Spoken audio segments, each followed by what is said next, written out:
Break के बाद आपका स्वागत है खबर भारत के महा कवरेज में। मैं हूं आपके साथ प्रियंका। हम आपको सुबह से तस्वीरें दिखा रहे हैं चुनाव का जो परिणाम है उसका महा कवरेज की। न्यूज रूम से सीधी तस्वीरें हम आप तक पहुंचा रहे हैं, किस तरह के रुझान सामने आ रहे हैं, कहां कौन सी पार्टी आगे चल रही, कौन सी पार्टी के प्रत्याशी बढ़त बनाए हुए हैं, सारी तस्वीरें हम आपको सीधे न्यूज रूम से दिखा रहे हैं। आपको बता दें कि प्रथम चरण के जो मतदान हुए थे उसकी आज मतगणना की जा रही है। उसकी मतगणना के जो परिणाम है वो आज किए जा रहे हैं, जिसको लेकर मतगणना शुरू हो चुकी है और रुझान कुछ बदलते नजर आ रहे हैं। जिस तरीके से जब शुरुआती रुझान हमने देखा तो उसमें कहीं ना कहीं कांग्रेस ने बढ़त बनाई थी, लेकिन जैसे जैसे रुझान बढ़ते जा रहे हैं वैसे वैसे तस्वीरें कुछ और ही सामने निकल कर आ रही हैं और कहीं ना कहीं बीजेपी अब बढ़त बनाती नजर आ रही है कई जगह पर। और इस पर अधिक जानकारी के लिए और पूरी चर्चा के लिए हमारे साथ वरिष्ठ पत्रकार सुरेश शर्मा जुड़े हुए हैं।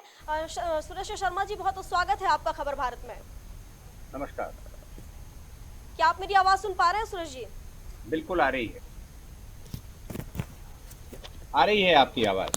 सुरेश जी, जिस तरीके से जब शुरुआती रुझान हमने देखा था उसमें कहीं ना कहीं कांग्रेस ने बढ़त बना रखी थी, लेकिन अब जैसे जैसे रुझान आगे बढ़ रहे हैं कहीं ना कहीं बीजेपी बढ़त बनाए नजर आ रही है। देखिए, सबसे पहला जो रुझान आता है वो डाक मत पत्रों का होता है और डाक मत पत्रों में भाजपा को यदि कम वोट मिले हैं तो हमको सबसे पहले ये संदेश मानना चाहिए कि कर्मचारियों ने सरकार के पक्ष में मतदान नहीं किया। दूसरी बात, जनता के बीच में लोकप्रियता यदि है तो उनको वोट ज़्यादा मिलेंगे। तो जिसका अभी हम चर्चा कर रहे हैं और अभी तक का जो रुझान हमें सब लोगों को दिख रहा है उसमें ये समझ में आ रहा है कि जनता के बीच में जिस प्रकार का माहौल सोचा जा रहा था वैसा ही है। लेकिन अभी प्रारंभ है, नया अभी समय है। यदि मान लो ये यही ट्रेंड बना रहता है तब बात अलग है, अदरवाइज अभी अपन को देखने का समय है, इसलिए उसको देखेंगे अभी, ये मेरा कहना है।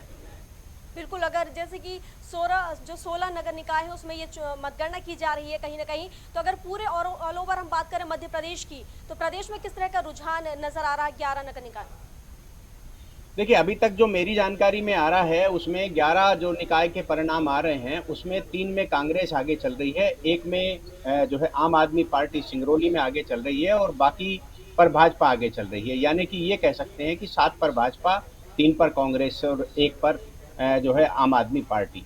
लेकिन इसमें चौंकाने वाली बात यह है कि 2 महानगरों में यानी कि जबलपुर में और ग्वालियर में अभी कांग्रेस आगे चल रही है। तो इससे ये माना जा सकता है कि ये दोनों स्थान जो हैं या तो भाजपा से नाराजगी का कारण है, दूसरा या फिर इनमें वापस परिवर्तन होकर के और भाजपा के पक्ष में माहौल चला जाएगा। ग्वालियर के बारे में ज़्यादा संभावनाएं मानी जाती हैं, लेकिन ग्वालियर के बारे में तो हमको पहले से ही ये समझ में आ रहा था, जानकारी हमको आती थी हमारे मित्रों के माध्यम से कि जबलपुर में जिन व्यक्ति को टिकट दिया गया है वो जो है भारतीय जनता पार्टी के नेता कम संघ के ज़्यादा थे और पेशे से डॉक्टर हैं, बहुत भले और ईमानदार हैं, ये एक अलग बात है। लेकिन जनता के बीच में जिस प्रकार की एक छवि होना चाहिए कि हमारा महापौर कैसा हो करके, वो कहीं कहीं उसमें खरे उतरते हुए नहीं दिख रहे हैं। इसके कारण यदि जनता में बहुत ज़्यादा प्रेम होगा तभी जा करके वहाँ चुनाव जीतने जैसी स्थिति बनेगी। ग्वालियर में निश्चित रूप से मैं मानता हूँ कि वहाँ जो है थोड़ी बहुत देर बाद में परिवर्तन जैसी स्थिति बन जाएगी।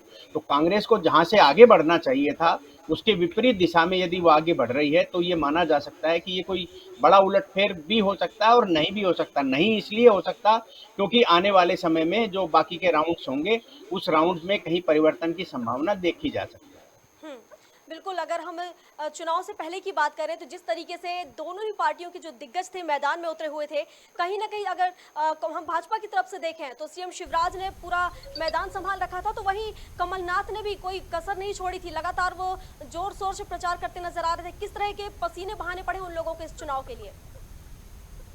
देखिए, जनता के बीच में निरंतरता जिस व्यक्ति की बनी रहती है, जिस पार्टी की बनी रहती है, जिन कार्यकर्ताओं की बनी रहती है, उसके लिए चुनाव में बहुत पसीना बहाने की जरूरत नहीं पड़ती। परंतु इसके बावजूद भी हर व्यक्ति की ये इच्छा होती है कि मेरा पार्षद, मेरा महापौर, मेरा मुख्यमंत्री, मेरा प्रचारक जो है वो मेरे पास आए, चाहे वो कांग्रेस का प्रचारक हो या भाजपा का प्रचारक हो, मुझे संबोधित करे, मुझसे कोई मिलने आए, मेरी गली से निकले, मेरे क्षेत्र से निकले। क्योंकि जो प्रचार के में गली से नहीं निकलेगा वो प्रचार जीतने के बाद क्या गली से निकलेगा। ऐसी संभावनाएं आम आदमी के जहन में रहती हैं, जिसके कारण ये अपेक्षा रहती है और इसके कारण अधिक जो है छोटे चुनावों में अधिक मेहनत करना पड़ती है, क्योंकि यहाँ जल्दी आदमी राजी हो जाता है, जल्दी आदमी नाराज हो जाता है। इसलिए मुझे ये कहने में संकोच नहीं है कि जितना आपका जुड़ाव रहेगा, जितना आपकी निरंतरता रहेगी, आपको चुनाव में उतना फायदा रहेगा। जो पैराशूट कैंडिडेट हैं, जैसा हम जबलपुर की चर्चा कर रहे हैं, ये सब पैराशूट कैंडिडेट हैं। ये जनप्रतिनिधि बन तो जाएंगे, लेकिन ये जनप्रतिनिधि होंगे नहीं, क्योंकि ये जनता के बीच में नहीं, ये व्यापार व्यवसाय करने वाले लोग हैं, संघ में बैठने वाले लोग हैं, इसलिए एक प्रेशर में उनको टिकट मिल गया। इनका जनप्रतिनिधि होने के बावजूद भी जनप्रतिनिधि जैसी मानसिकता इनकी नहीं रहेगी। इसलिए ये आम आदमी ये मान के चलता है कि मेरा प्रतिनिधि कैसा हो। बिल्कुल।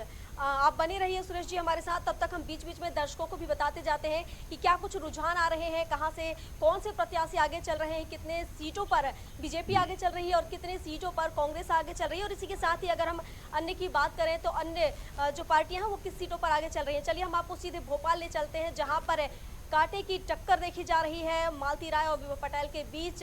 और हमारे साथ जीएस भारती जी जुड़े हुए हैं, हमारे साथ स्टेट हेड खबर भारत के। तो सीधे हम उनसे बात करते हैं और सीधी तस्वीरें उनसे ही जान लेते हैं कि क्या कुछ आखिर वहां पर रुझान चल रहे हैं। भारती जी, किस तरह की तस्वीरें वहां पर आप देख पा रहे हैं, क्या कुछ रुझान अभी?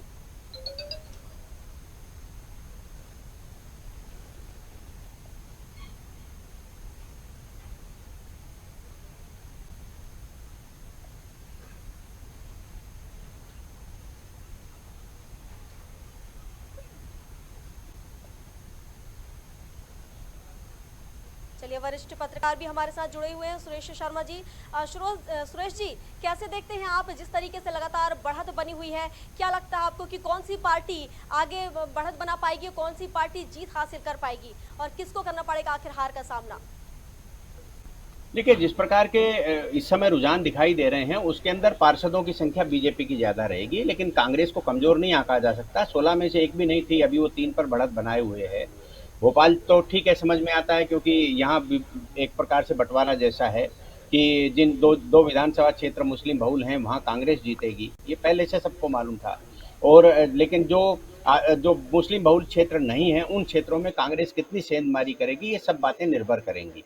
तो मुझे ये प्रतीत हो रहा है कि, और जैसा संदेश भी आ रहा है कि उत्तर विधानसभा और मध्य विधानसभा, इन दोनों में कांग्रेस के प्रत्याशी आगे चलेंगे, और जाना भी चाहिए क्योंकि वहाँ के उनके विधायक हैं। लेकिन बाकी 3 क्षेत्रों में विधायक जो हैं वो भाजपा के हैं, इसलिए उसका प्रभाव एक अलग दिखेगा। लेकिन जो दक्षिण विधानसभा है, जिसमें पीसी शर्मा जी हमारे मंत्री भी रहे हैं और विधायक भी हैं, तो उनके क्षेत्र का रुझान किस प्रकार का आता है, इस पर ज़रूर हम सब लोग समीक्षा करेंगे शाम के समय, और ये मालूम चलेगा कि उमाशंकर गुप्ता जी की सक्रियता वापस बढ़ रही है या पीसी शर्मा जी का प्रभाव यथावत है। इन सारी चीज़ों को देखने का समय आएगा, निश्चित रूप से थोड़ी सी देर बाद आएगा। अभी अभी जिस प्रकार के आंकड़े आ रहे हैं, उन आंकड़ों में अभी अपने को थोड़ा सा देखने में समय लग रहा है, तो थोड़ा अपन आगे से और विस्तृत चर्चा कर लेंगे।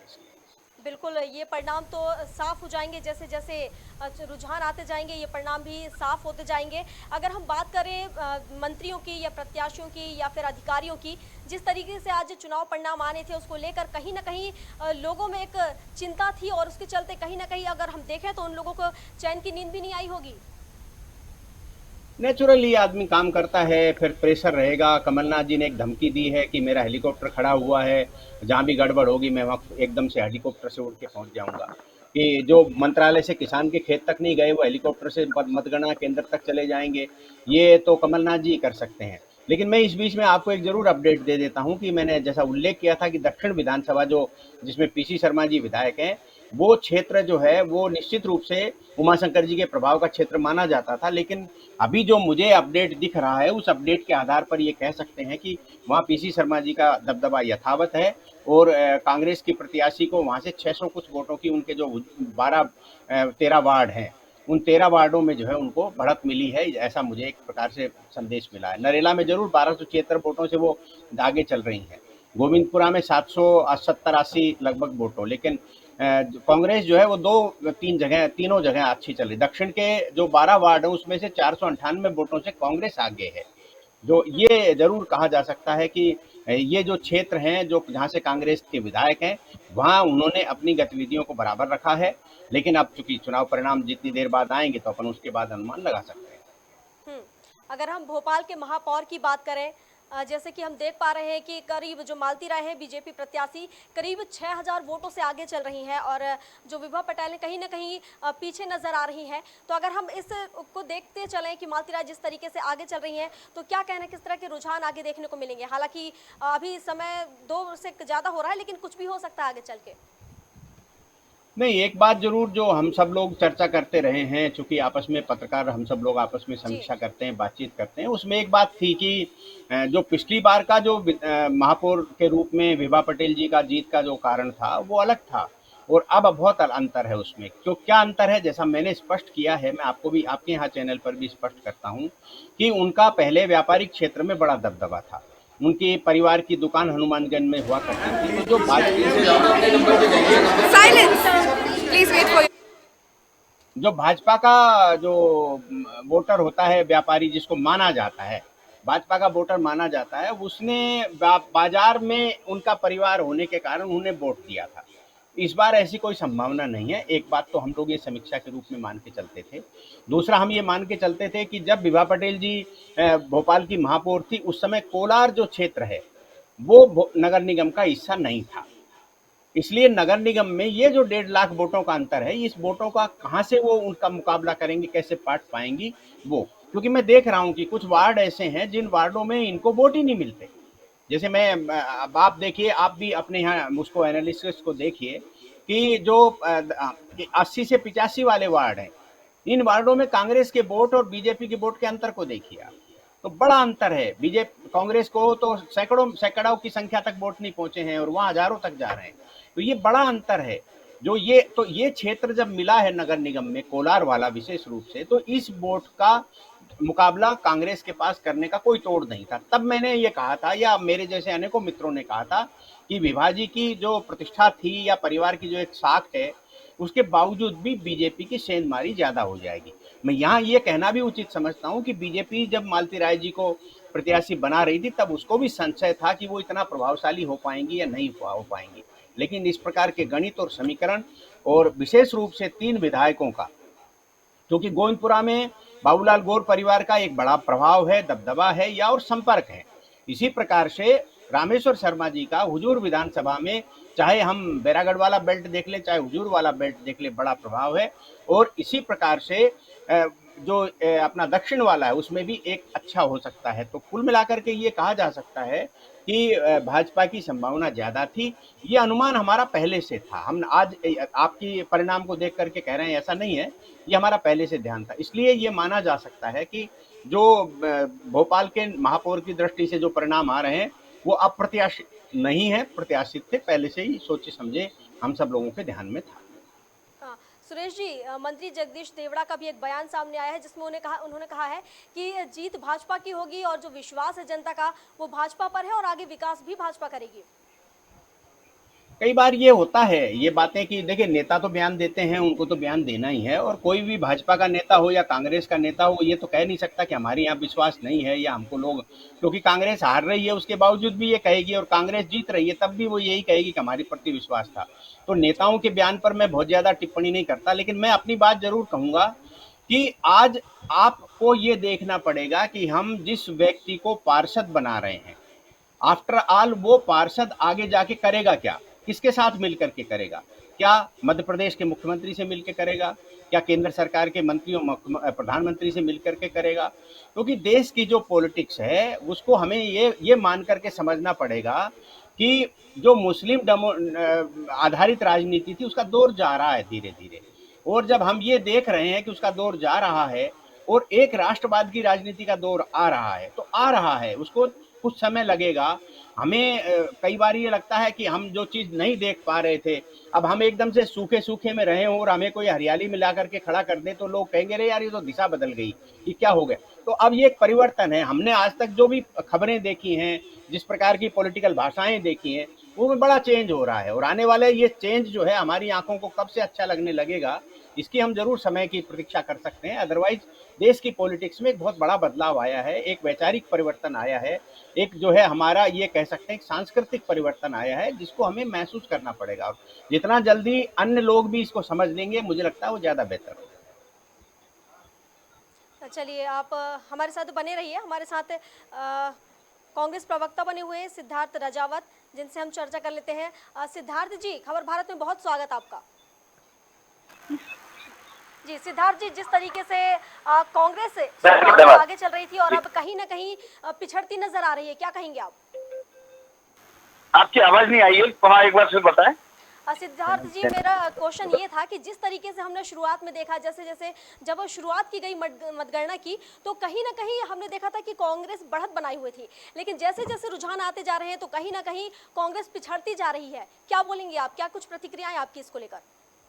अपन संपूर्ण नतीजा नहीं मान सकते हैं, क्योंकि ये उतार चढ़ाव तो चलता रहेगा शाम के 5 बजे तक, जब तक आखिरी ईवीएम नहीं रह जाएगी। और हमने ये व्यक्तिगत चुनाव होते हैं, तो व्यक्तिगत व्यक्ति की जो छवि होती है उस पर आदमी वोट डालता है। और इस समय पे जो महंगाई है, महंगाई को देखते हुए जो जनता है, हम जनता का आभार व्यक्त करते हैं कि जनता ने कांग्रेस पे भरोसा करते हुए, देखिए हमारे लिए पाने के लिए बहुत कुछ है, खोने के लिए कुछ नहीं था, क्योंकि हमारी 0 सीटें थी 16 में से। आज हम जितनी भी बढ़त बना रहे हैं, ये जनता का स्नेह और जनता का प्यार है, और जनता का जो आक्रोश है उसको, उसके नतीजे हमको मिले। पर भारतीय जनता पार्टी ने पीपीपी के मॉडल पे चलते हुए, पुलिस प्रशासन पैसा 3 पे चलते हुए, ये पूरा का पूरा जो चुनाव परिणाम है, ये कुछ और भी हो सकता था, पर इसको कुछ और करने का प्रयास किया गया है। इसका जीता जागता उदाहरण है, आप देखिएगा टीकमगढ़ जिले का जो जतारा है, वहां पे किस प्रकार से कैंडिडेट को निर्वाचित करके निर्वाचन आयोग उसको मत सर्टिफिकेट दे देता है, और एसपी कलेक्टर उसके घर पे जाते हैं, तोड़फोड़ करते हैं और उससे बोलते हैं कि सर्टिफिकेट वापस करो। तो ये जो लोकतंत्र के अंदर इस प्रकार का जो घटनाक्रम चल रहा है, ये आने वाली राजनीति के लिए स्वस्थ नहीं है। के रुझान की बात करें, जिस तरीके से हम अभी भोपाल में देख पा रहे हैं कि महापौर प्रत्याशी जो कि मालती राय है, वो कहीं ना कहीं आगे चल रही हैं, तो कहीं ना कहीं जनता का विश्वास और जनता का जो समर्थन है वो कहीं ना कहीं मालती राय को मिलता नजर आ रहा है।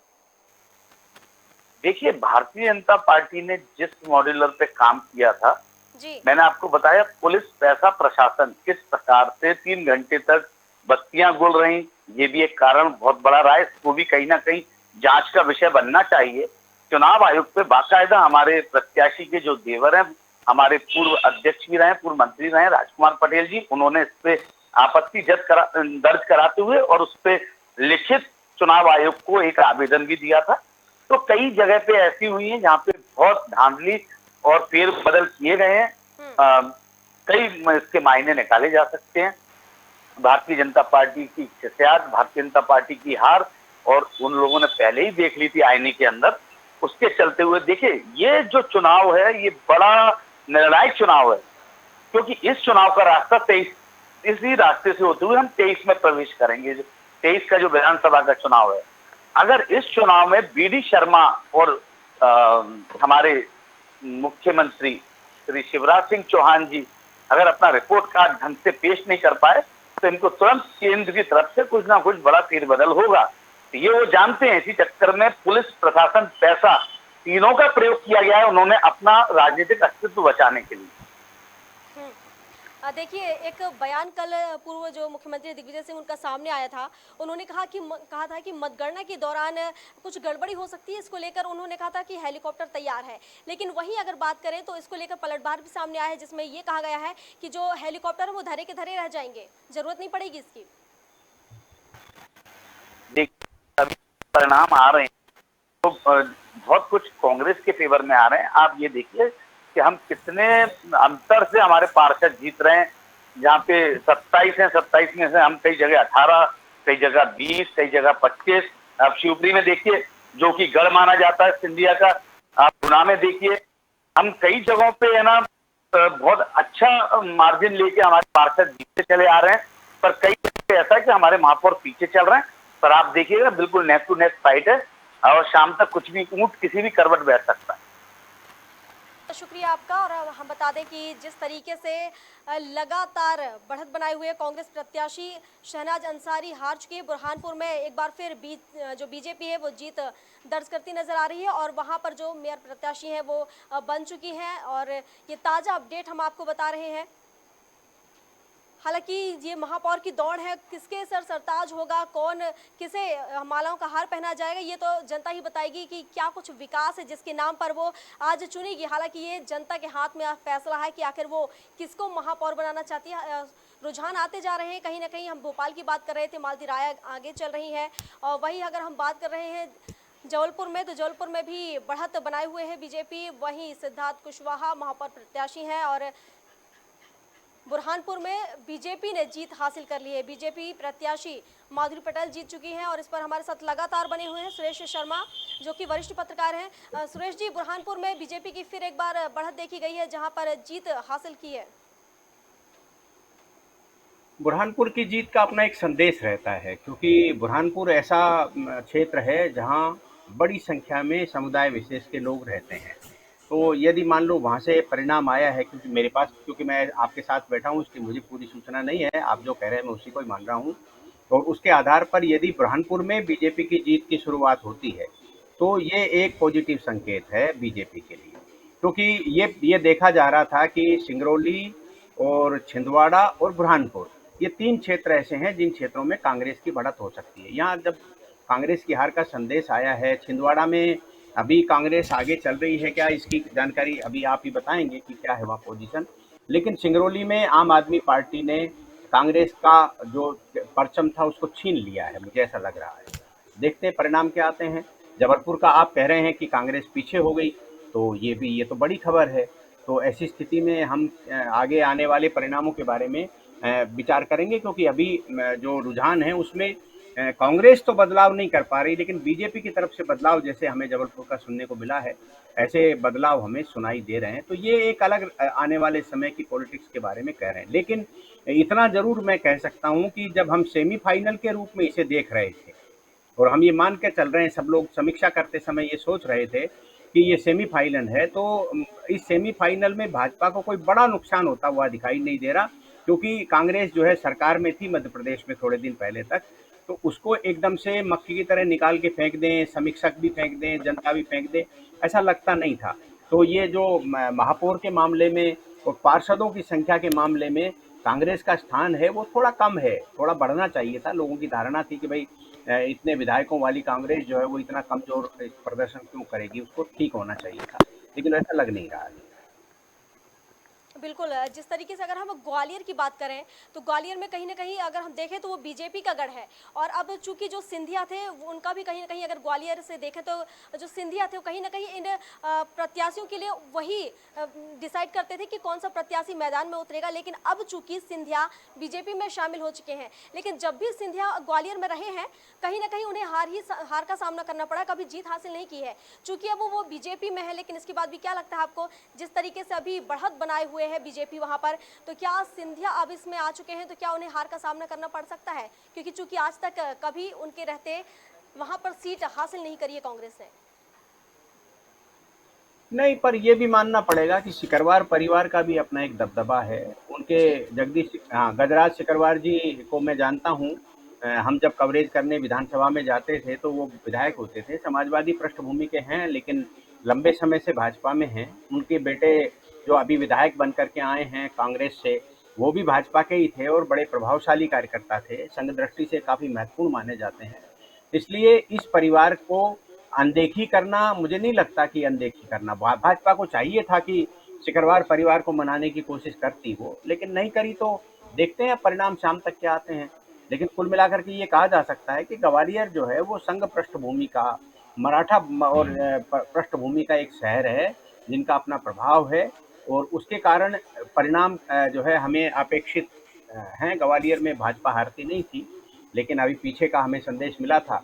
अब क्या है मुझे नहीं मालूम, क्योंकि मैं तो चूंकि उससे दूर जी हो गया हूँ ना, तो मुझे आपके यहाँ से भी चार्ट नहीं दिखाई दे रहा जिससे मैं उससे अनुमान लगा सकूँ। तो ये लगता है कि आने वाला समय जो है वो बताएगा, हमें थोड़ी बहुत देर में मालूम चल जाएगा कि ग्वालियर की परिस्थिति क्या रहेगी। लेकिन ग्वालियर हारने वाली जैसी स्थिति कम बनती है, क्योंकि सिंधिया भी आ गए, भाजपा का भी अपना प्रभाव था, और इसके बाद भी यदि सिकरवार परिवार का व्यक्ति जीतता है तो मुझे लगता है कि ये एक बड़ी राजनीतिक घटना होगी। सुरेश जी, मैं आपको अभी यही बीच में रोकना चाहूंगी। हम फिर चर्चा करेंगे एक छोटे से ब्रेक के बाद, तो हम फिर उससे जुड़ी तमाम चर्चाएं करेंगे। ये हम आपको दिखा रहे थे चुनावी परिणाम का